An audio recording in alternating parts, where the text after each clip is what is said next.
സിനിമയിൽ നായകനായി എത്തി പിന്നീട് മാസ് വില്ലനായി മാറിയ താരമാണ് റിയാസ് ഖാൻ.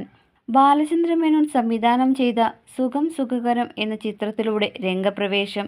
പിന്നീട് വർഷങ്ങൾക്കു ശേഷം ബാലേട്ടൻ എന്ന മോഹൻലാൽ ചിത്രത്തിലൂടെ വീണ്ടും എത്തിച്ചേർന്നു. വില്ലൻ വേഷങ്ങളാണ് കൂടുതൽ ചെയ്തതെങ്കിലും വ്യക്തിജീവിതത്തിൽ റിയാസ് ഖാൻ രസികനാണ്. നടി ഉമ റിയാസ് ആണ് നടന്റെ ഭാര്യ. പ്രണയവിവാഹമായിരുന്നു. 2 ആൺമക്കളാണ് റിയാസ് ഖാനും ഉമ റിയാസിനുമുള്ളത്.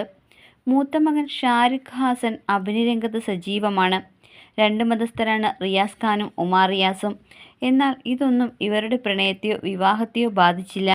മുസ്ലിം മത വിശ്വാസിയായ റിയാസ് ഖാൻ തന്റെ മതത്തിലെ വിശ്വാസങ്ങളെക്കുറിച്ചും കുട്ടിക്കാലത്തെ രസകരമായ ഓർമ്മകളെക്കുറിച്ചും സംസാരിക്കുകയാണിപ്പോൾ.